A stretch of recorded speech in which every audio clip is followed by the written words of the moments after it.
Congress government వచ్చిన తర్వాత లంచాలు దందా పెరిగింది.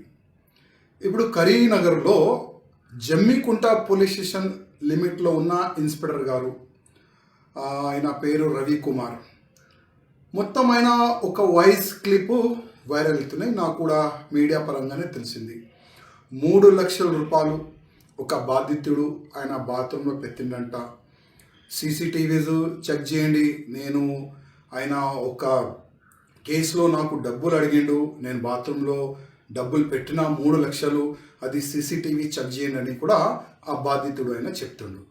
అది కాకుండా నా గోషామల్ నియోజకవర్గంలో షహీనాజ్గంజ్ పోలీస్ స్టేషన్ లిమిట్లో సిఐఏ బాబు చౌహాన్ దాదాపు ఒక కేసు నుంచి నేను నీ పేరు తీసేస్తా, నువ్వు 1,50,000 రూపాయలు ఇవ్వాలి అని లంచం అడిగిండు. 50,000 రూపాయలకి ఆయన ఫిక్స్ అయింది.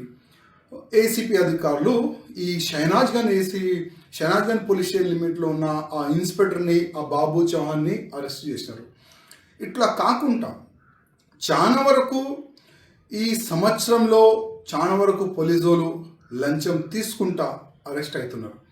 నేను కమిషనర్ గారికి, అంటే సివి ఆనంద్ గారు చాలా సిన్సియర్ ఆఫీసర్, చాలా మంచి వ్యక్తి, వాళ్ళు ఎంత స్టిక్ చేసిన తర్వాత కూడా అసలు ఈ లంచం మాఫియా ఎట్లా నడుస్తుంది దానిపైన కొద్దిగా సివి ఆనంద్ గారు దృష్టి పెట్టాలని నేను సివి ఆనంద్ గారికి రిక్వెస్ట్ చేస్తున్నా. అదేవిధంగా అసలు పోలీస్ అధికారులు వాళ్ళ చెంబర్లో కానీ వాళ్ళు ఎక్కడెక్కడ వాళ్ళ మూమెంట్ ఉంటుంది అక్కడ కూడా సీసీటీవీస్ కెమెరాస్ పెట్టాలని నేను మా కమిషనర్ గారికి, డీజీపీ గారికి కోరుతున్నాను. ఎందుకంటే ఒక వ్యక్తి పైన ఇల్లీగల్గా కేసు పెట్టిన తర్వాత ఆ పేరు నేను తీసేస్తా, డబ్బులు అనేవాళ్ళు ఈ విధంగా ఇవాళ ఏసీపీ చేతికి వాళ్ళు అరెస్ట్ అవుతున్నారు.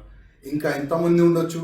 ఒక వ్యక్తి క్రైమ్లో లేదంటేనే ఆయన 50,000 రూపాయలు నేను ఎందుకు ఇవ్వాలని ఏసీపీకి ఫిర్యాదు చేస్తే ఒక ఇన్స్పెక్టర్ అరెస్ట్ అయిండు.